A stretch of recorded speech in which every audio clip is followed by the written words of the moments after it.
महाराज जी, अध्यात्म की तरफ चलते चलते अचानक मन विचलित सा हो जाता है, उल्टे से ख्याल आते हैं, नकारात्मक ऊर्जाएं उत्पन्न सी होती हैं महाराज। वो चूंकि संसार का मनोरंजन उसको प्रिय लगता है, मन को मनमानी आचरण करना उसको प्रिय लगता है। उसकी गलती नहीं है, हम जहां उसको लगाते हैं वहीं वो राजी होने लगता है। अब जैसे अध्यात्म मार्ग में लगा रहे हैं तो इसमें जहां जहां वो लगा रहा है उसके विरुद्ध बात है।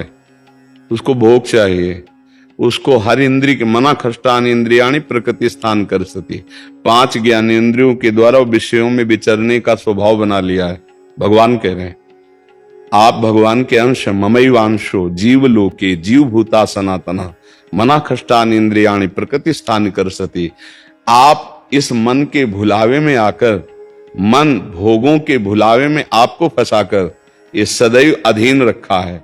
अब अध्यात्म सुनना शुरू किया, अध्यात्म चल तो अध्यात्म में मन को वश में किया जाता है और अभी तक आप मन के वश में रहे। तो जब आप सपोर्ट नहीं देंगे तो वो आपका सपोर्ट करने लगेगा। इसकी चाल समझना, क्योंकि आपके बिना उसकी कोई सत्ता नहीं, वो आपके बिना कुछ नहीं कर सकता, आपके दस्तखत से ही करेगा। जैसे हमारा मन कह रहा है मैं देखूं, हम कह रहे नहीं देखना है, और वो 100 बार कहेगा देखो, आप कहोगे नहीं ये देखो, अब वो लग जाएगा जिधर आप लगाओगे, पर वो कुछ समय तक लगेगा, फिर वो आपको वश में करने की कोशिश करेगा, और वो जब आप ना करेंगे तो आपको जलाएगा। अगर उस जलन को सह गए तो मन को अधीन कर लेंगे, और नहीं सह गए तो मन आपको अधीन कर लेगा। ये खेल चल रहा है। प्रायः सब मन के अधीन ही होते हैं।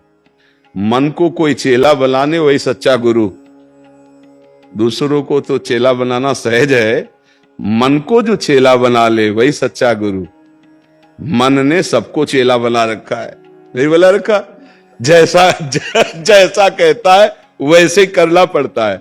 और बड़ा बात यह है कि मन को हम जैसा कहें शास्त्र आज्ञा से वैसा चला ले तो महात्मा, वही गुरु, वही भक्त।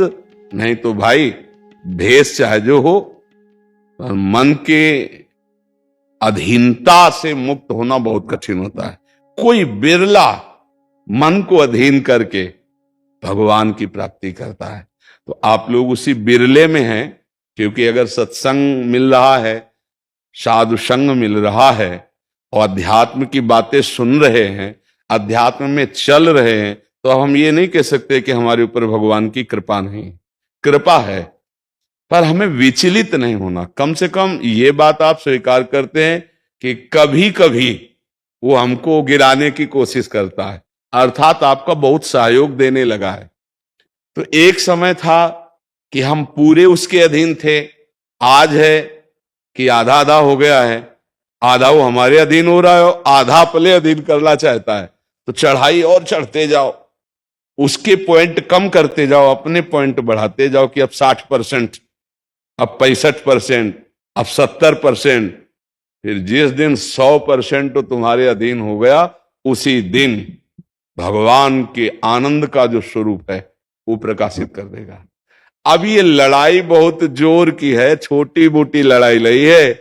वो छोटा मोटा शक्तिशाली नहीं, बहुत शक्तिशाली है। क्या? आपको सपोर्ट देगा, राधा राधा राधा, फिर धीरे से आपके सामने रखेगा। देखो इतने दिन जब करते हुआ कोई सुख तो नहीं मिल रहा, इसको भोगो, अभी आनंद आ जाएगा। और देखो ये भोग आपके पास व्यवस्थित है, देखो ना अभी आनंद आ जाएगा। अच्छा, अब रुका राधा नाम, अब वो उस भोग में ले गया। अब राधा नाम जपना चाहोगे तो अच्छा नहीं लगेगा, अरुचि, वो अपने अधीन करता चला जाएगा।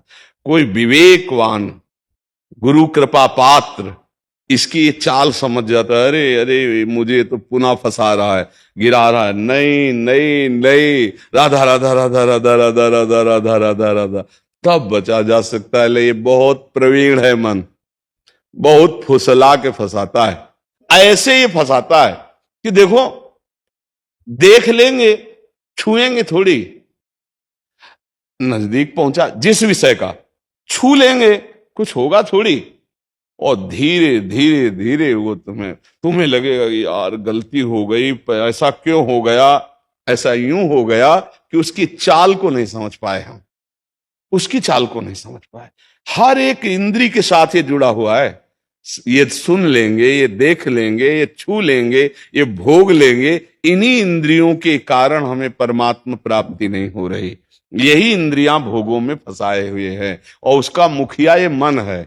और ये बहुत चतुर मंत्री है आपका मंत्री, पर ऐसा समझ लो कि भोला राजा और चतुर मंत्री, तो उसकी दुर्दशा कैसी होती राजा की। जो सलाह देता है वैसे ही कर देता है और फंसता चला जाता है, और मंत्री अपने को बलवान बनाकर केवल नाम मात्र का राजा उसको बनाए हुए सारा काम वही कर रहा है। देख लो आप, नाम मात्र के आप जीव आत्मा भगवान के अंश हो, सारा काम वही मन कर रहा है। हमारा मन कर रहा है आज ये खाएं तो हम खाएं, नहीं, ये मन की मांग है, तेरी मांग नहीं है। लेकिन ऐसा कौन भेद पैदा कर पाता है। अब मेरा मन कह रहा है आज ये देखा जाए, तो अब भाई देखा जाए। मेरा मन कह रहा है, तो कभी कभी मन अच्छा सपोर्ट करता है। जैसे आपको मन ने ही कहा चलो चलते हैं सत्संग में, बाबा के पास बैठते हैं वृंदावन में, तो अच्छा सपोर्ट दिया ना। वो सपोर्ट ना देता तो आप नहीं आ पाते। बस इसको अच्छे सपोर्ट के पॉइंट में लगाते रहो, और जब बुरा सपोर्ट करे उस समय सहना बहुत कठिन होता है। अगर मन ने ठान लिया कि अब ये करना है और आपने कह दिया ना, तो आपको जलाना शुरू करेगा, और उस जलन को जो सह गया, यम ही न व्यथ्यन्ते ते पुरुषम पुरुषर्षव सम दुखा सुखा धीरम स्वमृतत्वाय कल्पते, उस जलन को जो सह गया सो भगवान को प्राप्त करने की सामर्थ्य रख लेता है। बहुत कठिन है मन की जलन को सहना।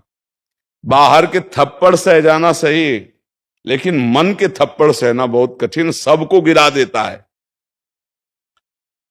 इसका बहुत विचित्र बल होता है, और इससे बचने का केवल एक उपाय है, नाम जप न छूटे और ये स्वीकार मत करो कि मुझे चाहिए। जैसे मन कह रहा है आज उस होटल में चलते हैं, अब रसेंद्री और मन एक हो गया है। अब आपको लगता है मेरी मांग है, तो बोले भाई आज मेरा मन कह रहा है यही, आज मेरा मन कह रहा है कि आज उस होटल का भोजन होना चाहिए। अरे तेरा मन कह रहा है, तू खुद कह रहा है, अब उसमें निर्णय करो सही है कि गलत। अगर गलत लग रहा है इसकी चाल, तो आप मत जाओ। घर में रोटी दाल बनाओ, इसको अच्छा नहीं लगेगा, ये 100 बार कहेगा नहीं नहीं, तो आपको नहीं भाई आज तो यही खाना पड़ेगा। कल भले विचार करेंगे, कल विचार करेंगे आपकी बात पर आज नहीं, आज तो ऐसे बस में करना होता है। एक साधु के मन में आई कि खीर मिले, बहुत दिन से नहीं मिली, मन है कभी कुछ भी सोच सकता है, बहुत व्याकुलता हो गई, बस खीर खीर खीर। तो एक भगत के यहां गए, 10-5 गाय भैंस बंधी थी, और उनका कि आपकी श्रद्धा है संतों पर। उनका महाराज आदेश कीजिए। तो बोले 10 संतों के लिए खीर बना सकते हो आप? बोले 20, घर का दूध है, हम 20 संतों के लिए बना देंगे। बोले हम 11 बजे आएंगे दोपहर के, आप बना के तैयार रखिए। वो अकेले आए, तो उनका और संत? बोले और संत यही है सर। अकेले कमरे में बैठे 20 संतों की खीर, और कहा आप लोग बाहर हो जाइए, हम एकांत में पाना चाहते हैं। वो पाए, तो भाई 20 संतों के लिए खीर बनी, मतलब 20 पेट भर जाए। तो अब पाए, फिर एकदम यहां तक हो गए तो उल्टी हो गई, फिर मिलाया उसी को। फिर मन कह रहा नहीं अब खीर नहीं चाहिए। बोले नहीं, खाओ खाओ खीर खाओ। रोमांच हो गया, नहीं खाएंगे एकदम। तो बोले जिंदगी में खीर का नाम मत लेना, जिंदगी। तो या तो ऐसे उतरो, या तो ऐसे उतरो। इसको वश में करना बहुत अच्छा। एकदम विरोध भी नहीं कर सकते आप इसका, चल ही नहीं पाओगे। इसका विरोध भी एकदम नहीं कर सकते, सपोर्ट भी करना पड़ेगा। तो अच्छी बात में इसका सपोर्ट करो।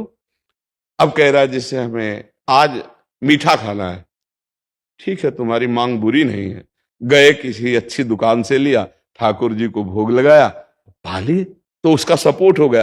अब वो बुरी बात कह रहा है, अब नहीं मानना है। उस समय जो जलन उसे सह जाओ, बस यही साधना का है। मन को अगर अधीन कर लिया तो बात बन गई। एक हम बार बार सुनाया करते कि मन मारिया तन बस में कीना, हुआ भरम सब दूर, बाहर से कछ दिखत नाई, अंदर चमके नूर। आपो त्याग जगत में बैठे नहीं किसी से काम, उनमें तो कछु अंतर नाई, संत कहो चाहे राम। वो गृहस्थी में भी है। आप एक पत्नी व्रत लिए हुए धर्म से आप चलते हैं, दूसरी किसी माता बहन की तरफ गंदी दृष्टि नहीं, धर्म से धन कमाते, परिवार का पोषण करते, नाम जब आप महात्मा है, आप सतमार्ग के पथिक हैं, क्योंकि आप अपने प्रवृत्ति धर्म से चल रहे हैं। और एक निवृत्ति में अपने धर्म से चल रहा है तो वो महात्मा है।